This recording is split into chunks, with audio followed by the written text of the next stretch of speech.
Findings from a national safety group released recently said traffic crashes are up across the country, and in Ohio, they've reached epidemic levels. Here in the Valley, they're especially high in Trumbull County. Joining me live with more, Sergeant Ray Santiago with the Ohio State Highway Patrol. Sergeant Ray Santiago, good afternoon. Thank you for joining us. Thank you for having me. Yeah, and those numbers pretty high across Trumbull County. When you see the numbers in Trumbull County, there have been more fatal crashes this year than any other since 2016. So what exactly is happening with drivers? You know, when we really take a look and just take a deep dive into those numbers, you know, we're seeing some of the historically, typical usual suspects in the way of fatal crashes, and it's alarming. The biggest being that, 56% of these fatal crashes involve an OVI driver, and another 60% of the fatal crashes involve an occupant that was not wearing a safety belt.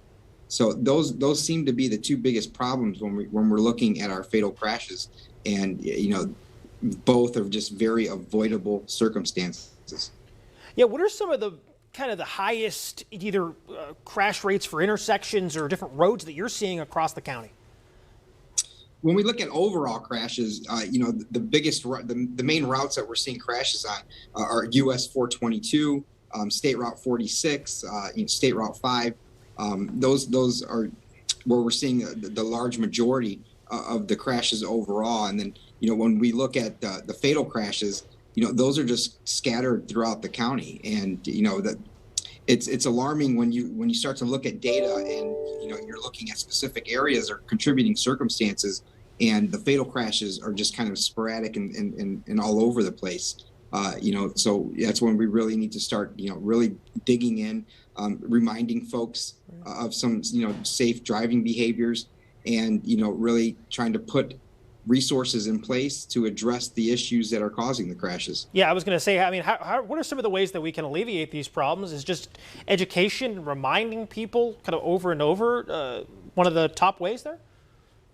Some of what we're doing right now, just raising awareness and having conversations with our media partners and educating folks is a huge portion of that.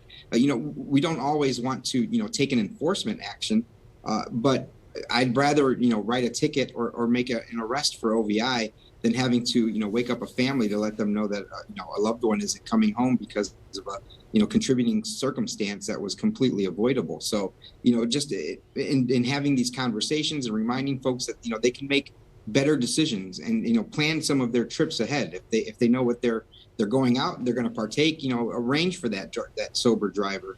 If you're going to be going to work and that, school buses are on routes now, you may have to leave a few minutes earlier. Just a lot of planning, preparation, and patience.